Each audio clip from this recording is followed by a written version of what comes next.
Hello and welcome to our very first episode of Celebrate Michigan. I'm Matt Beiser. And I'm Christy Daring. Did you know that Michigan has the largest state forest system in the nation?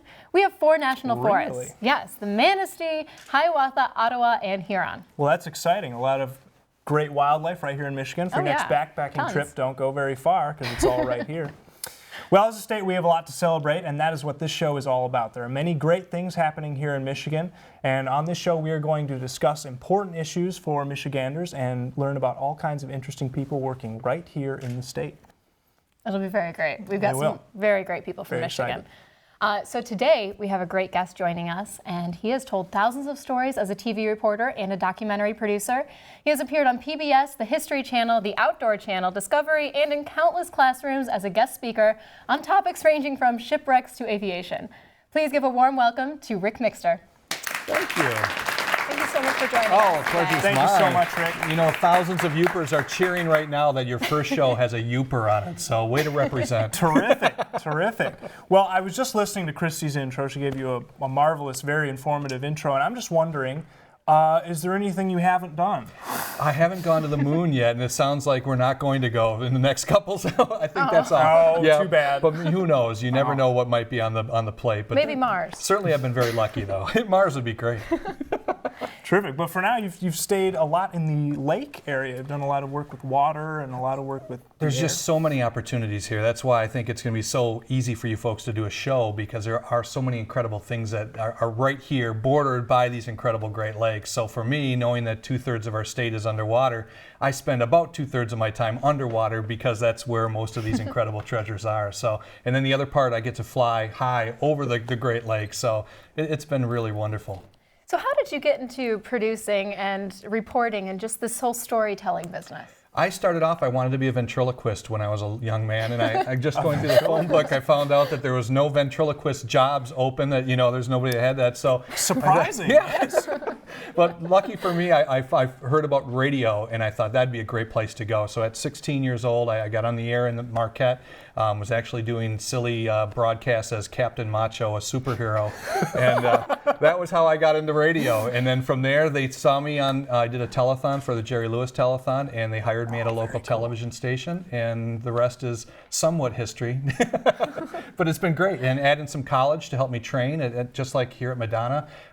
Incredible facilities at CMU and NMU too, and that's where I learned a lot of it too, and then jumped right into television news. So what's the important part of that for you? Is it the storytelling or the broadcasting? I think I'd easily say it's the adventure. First of all, you know, I mean, who wouldn't love to take and jump into an airplane and fly a B-52, you know, into a train, you know, a bomb range, or we flew to Germany and back, or F-16s, or diving the Edmund Fitzgerald. I mean, all those things. The adventure is my favorite part. But the coolest part is after I'm done, it's not just a memory. I've recorded it. I get to take it back, and I get to, you know, turn it into something that's even more focused, into a television show or a video or a DVD, you know, that we can sell, and literally share this with people over and over and over again. So it's not just a one-time deal. Now, diving and flying, those can be kind of dangerous. Good for you, the sciences, yeah.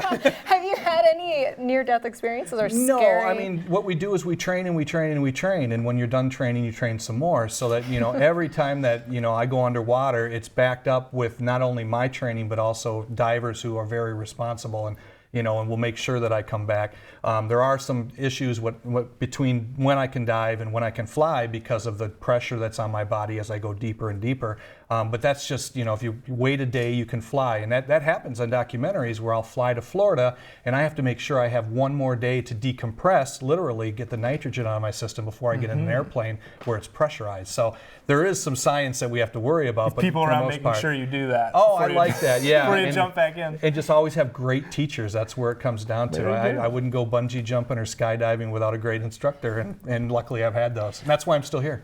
Now, we have a clip, actually, of showing a little bit of your reporting. This has been, I found something very, very early on, because I think where did the adventure begin? And it was my first plane ride over, I'm from the Upper Peninsula, so I flew over Pictured Rocks, which is amazing. Actually, this is stuff from my submarine visit to the Edmund Fitzgerald. That's a little yellow submarine, which by law, all little submarines have to be yellow, thanks to the Beatles. That's a Delta submersible, and we took that 500 feet down. They sealed me into this 1 atmosphere chamber, and literally the submarine goes down to the shipwreck, and we get to check it out. At the bottom of that rope is the wreck of the Edmund Fitzgerald in about 2 different big sections, but very large sections. You don't really realize it until you get down there how big this shipwreck really is. In fact, for many people who just walk by, the freighters and stuff, they can see how big they are when they go down. Imagine it underwater. Yeah, but here's you don't get claustrophobic in that thing? You do, yeah. This is me early, Rick. This is probably in the early 80s. Working with the police department, going to a marijuana field, believe it or not. But that's what we do. We'd ride on horses to get out there. This is filming on board the Hollyhock. I was lucky to do a documentary on the most famous Coast Guard cutters. And if you look in the background, there's the Mackinac Bridge. And I've been very lucky. I'm the first person to ever film a music video on top of the Mackinac Bridge, too. Oh, wow. We went to the top of the tower. I should have brought some, yeah. All the way up to the top. Oh, yeah, to the top of the tower. And literally, the other stuff was on the Mackinac, another Coast Guard cutter that's been retired, and now it's a museum that's in Mackinac City. And it's a great attribute to the incredible Coast Guard presence that we have in the Great Lakes that keeps our shipping going and protects them when we have big storms. Amazing. Now, how did you get so interested in the lakes of Michigan and all these shipwrecks? It's hard not to when you're surrounded by it. I remember my dad throwing me into Lake Michigan. That's where I first learned how to swim, and I've just always been, excited about what might be down there, the fish and everything else. And just literally, the shipwreck thing came when I covered a shipwreck for the news up in Saginaw. We had a ship explode right in our backyard, the Jupiter, and it was the largest tanker explosion. And from there, literally, I wanted to learn everything about shipwrecks. What was the largest shipwreck? What was the deepest shipwreck? What's the oldest shipwreck? And so that's where it kind of caught on, and I just became a fan of the giant storms, too. We have a lot to talk about. Excellent. Well, when we come back, we'll talk more with Rick about his adventures under the sea. Stay tuned. We'll be right back.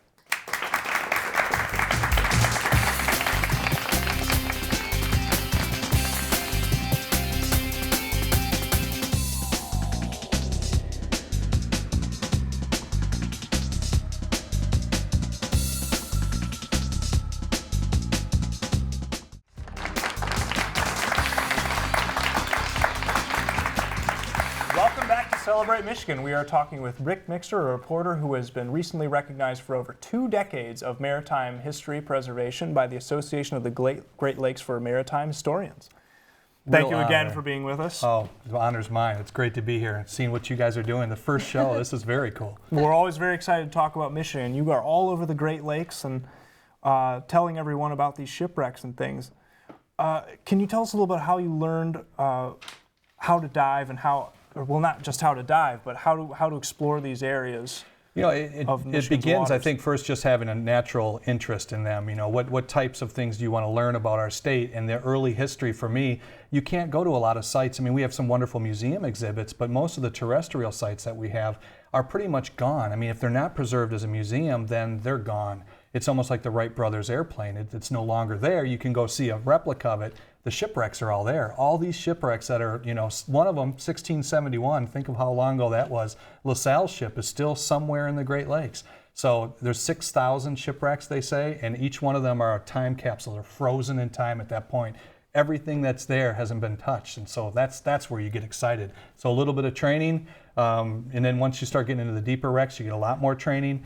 That's what brought me into it. And then, of course, being a television reporter, I had to bring my camera. It goes everywhere that I go. So that's really where it all started. So what came first, though, the diving and the exploring, or the camera?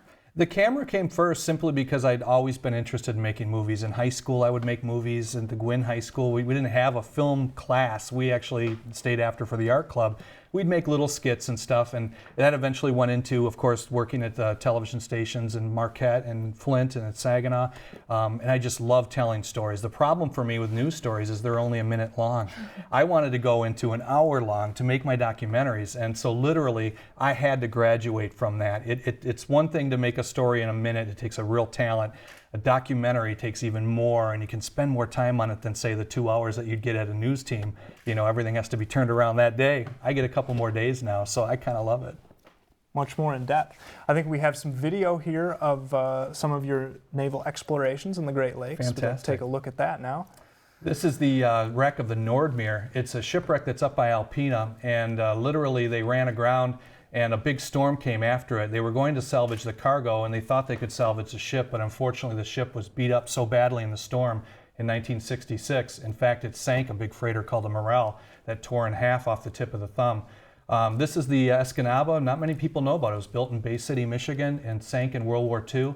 Very mysteriously, and it's one of the most famous Coast Guard ships ever. It's saved over 100 lives on the Dorchester when it was torpedoed. This is the Hollyhock. This is the earliest vessel that you saw me filming on the newer Hollyhock. This is the old one, and what did they do when it was done?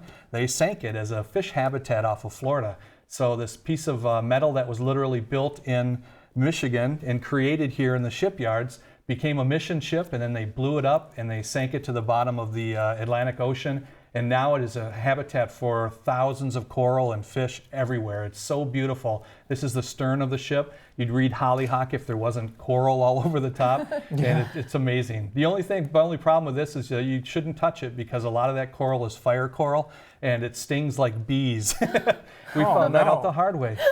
This is a Muskegon shipwreck called the Court. It's a whaleback freighter that ran aground. And that's the pig nose right there. It's a mooring ring that's on the front. That's almost as big as me. That's a very large chunk of metal, and that's all that's left after they salvaged most of it. So literally, these shipwrecks are all over the Great Lakes. And like I said, they say somewhere around 6,000 have sank. There's probably only about 3,000 that are still down there because many of them were salvaged. We only know where there's about 500 of them. So you can imagine. Still more to find. So why is it that in the Great Lakes we have so many of these ships? It was just the economy. I mean, literally we ran thousands of ships from the schooner days all the way through the freighter days. And now we have giant 1,000-foot freighters. We don't need as many ships to move that much cargo. So we certainly move as much, if not more, but we don't need that many ships. And it also means we're not going to go out in the bad storms, where many captains back in the 1913 storm, the 1940 storm, they knew a storm was coming. They'd try to get the cargo through. You know, that was part of their bonus, and they've stopped all that now. And many of the ships, even these giant 1,000-footers, don't go out in the storms anymore. They'll hide behind the islands or don't go out into port and wait it out. So we have a lot less ships sinking nowadays. We do, thank heavens. I mean, it's wonderful to have the resource we do underwater, but I never like to see a shipwreck go down and to know the tragedy of the loss of life that's happened. Thousands of people. The 1913 storm, 250 sailors died in one weekend. So you can see how treacherous these lakes are, and it's amazing to think that people from the ocean call them ponds, you know, like. Yeah. Sure. They're literally massive lakes, and the storms are worse than they are on the ocean because of the periods of the waves and how they actually crash into the ships. Now, why do you think that not everyone realizes how severe these storms can be on the Great Lakes and they kind of belittle them? I don't know if they really belittle them. Once you're in a storm, obviously, you'd never do that. But, no chance. If you watch them from the shore, people can see the waves going over the top of the lighthouses. It just happened just a couple of weeks ago. Whenever we get a good blow come in, anything over 40 miles an hour, we're going to get it. Can you imagine when it was 126 mile an hour winds like the 1940 storm? It ripped freighters in half and sank them with no survivors. Now, real quick, I'd just like to show these two that have to do with the sea. These are two shows that you've worked on. Yep. In fact, that's actually my hand on Deep Six. This is the 6 largest freighters that ever sank, including the Eben Fitzgerald. Of course, the Fitzgerald, there's so much information with people like Jacques Cousteau, who sent a team down to dive it. I put all of those expeditions and was able to interview many of the people that were involved in those and made a whole documentary out of it. Now, not only do you have these documentaries here, you also have this book on ships of the Great Lakes. It is. Right? It's The Wheelsman. It's about the big storms and the men that were at the wheel. I was very honored to be able to talk to a guy from 1913 who was 18 years old. He was 97 years old when I talked to him. So to be able to preserve those stories and to be able to make not only a video, but finally a book, to put more information that I couldn't even fit into my DVDs, the book is a really neat thing for me. It's a brand new avenue for me to expand my storytelling. That's so great. I love it. You think there might be more of those coming? I hope so. Books, I thought it would be a lot easier than it was. And the truth is, it takes a lot. I thought a book was an unfinished video script, but it's not. And my hat's off to authors who take the time to do it right. And I still have a long ways to go. Great. All right, we still have a lot more to talk about. We have your aviation adventures still to come. So we'll be right back. Stay tuned.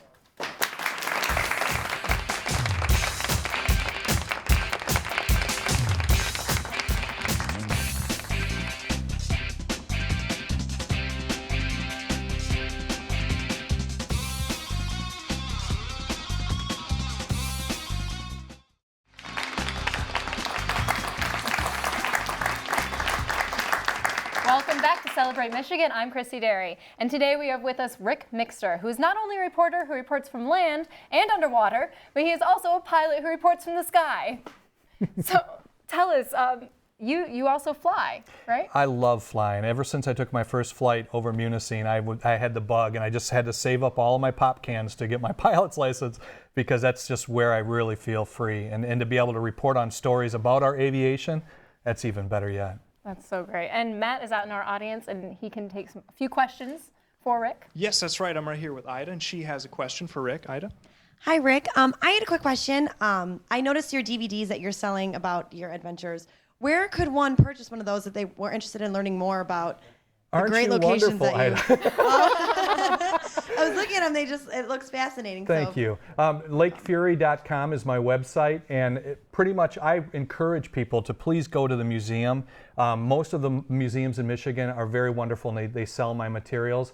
If they don't, ask them, say, hey, why don't you have the airworthy videos? So check your local museums, check your libraries. What a great place to be able to get, a book there too, or a video, and certainly online at LakeFury.com.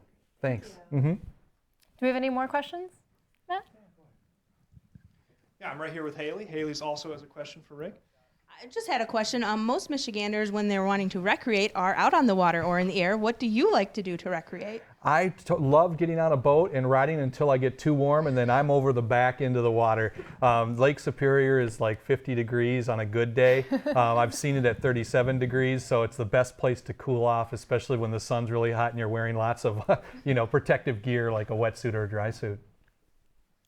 So we have some B-roll of your aviation, of your flights and everything. So I think we should take a look at that.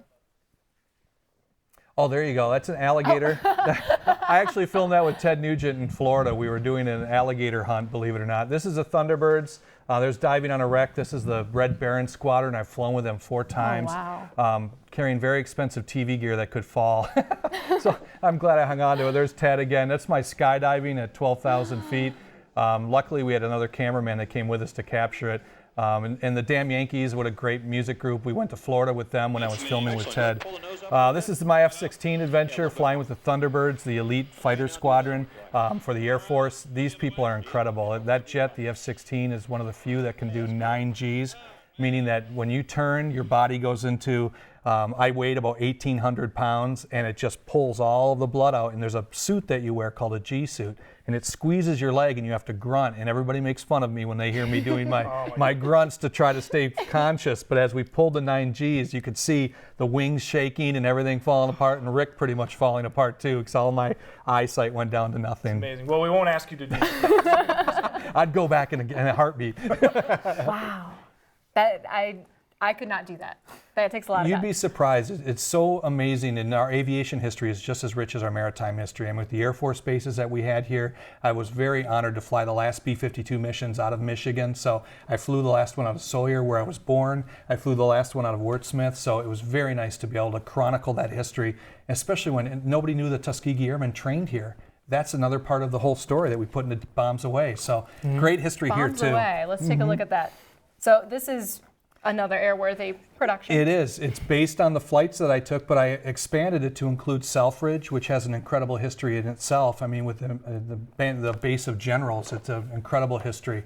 And it's right in the backyard here. I mean, Selfridge isn't that far away. So is most of the aviation history in Michigan related to the war, or is it shipping or other it's things? biplanes to B-52s. It's literally the history of aviation. As soon as the Wright brothers invented a plane, they stationed one at Selfridge within 3 years. So that history grows with us, and today we still have air bases that have, Selfridge still has aircraft there. The tankers squadron is there. So it's changing with the amount of bases we have. Now we've got one more piece of B-roll here that I believe is about your airworthy productions. Okay. A production company you started yourself. I'm very pleased. Since 2000, I started it on April Fool's Day, which is the perfect time to start your own business. This is actually a KC-135 tanker taking off from Selfridge. I just have that affinity for aviation, and that's where airworthy came from. We'd like to do documentaries for museums. This is a couple that we've done for the Detour Reef Light and for the Bay County Historical Society. That one's airing in the Straits of Mackinac right now. St. Helena Light we're working on now, and Cement Boat is about freighters. And there's Bombs Away, the entire history of the of the bombers. These two are about mental health, and I'm very honored to have gotten awards for my programs on mental health. There's a lot to be talked about in that, and I think that this is a great avenue through PBS to be able to showcase how people are finding help. And then lots and lots of other customers through Dow Chemical to the hospitals. I get to sit through surgeries. I've been through open heart and brain surgery. Every day is brand new for me because every place I take my camera is a new place, whether it be the top of the Mackinac Bridge or underwater or a surgery or a crazy commercial. I do a lot of the water park stuff because I have the underwater gear. So exciting. That's how it's grown. Career training too, a lot of career training, and that goes along hand in hand with the fact that I like to talk to kids about how to get your life on track, how to make it happen for yourselves, and to find incredible places like this college where you can get trained to be able to do these things that we do. That's what I think people need to know about, and that's what I like to do. That is amazing. Sounds great. So you do talk to kids and stuff. I love it. What is your main message? It's to stay with it, that life is going to throw amazing things at you and it's going to throw bummers at you, and there's going to be things that'll happen to you that you're going to think you can't go on, and it happened to me. It's happened to my family, and literally you get past it, you make it happen, and only you can decide what that destiny is, and to get those opportunities, and anybody can do what you just saw on this show. I'm nobody special. I'm just a Yooper kid that wanted to be a ventriloquist. Literally for me, it's to prove to people that anybody can do this. It takes a great positive attitude, and that's it. So do you have a message like that one for the people of Michigan? I think that first of all, celebrate our incredible history that's around us. And secondly, we've taken our shots with what's happened to GM, and I've covered that in the news since 1980. Literally, I've seen it happen, and I think that we can rebound from it. There's a lot of positive things happening. Who's been your inspiration? Everybody I meet. Everybody I meet. I get inspiration right here, too. Literally, you get fired up about the people that you're around, and from Ted Nugent to you guys to flying with the Air Force. Flying and diving and doing all kinds of things. Oh my goodness. Well, I love it, and if I can share it with people, even better. So I think I found the perfect job, and that's what I tell kids, is if you can wake up in the morning and want to go to work every day, then you found the perfect job, and I can do that every day. I want to make a video, and it's not all flying or diving. It's other things too. It's safety films, but as long as you take that same positive attitude, I wish it could all be scuba diving, but that doesn't happen. Well, I have to say, it's been wonderful meeting you. The pleasure's mine. Thank Absolutely. you so much for joining us. Absolutely. Thank you so much. And go ahead. Thank you, Rick, for joining us today. You are certainly an inspiration. And if you can do it, maybe all those kids that you speak to can do it too. I hope so. Thank you for tuning into our show where we celebrate Michigan together. We'll see you next time. Bye. Bye-bye.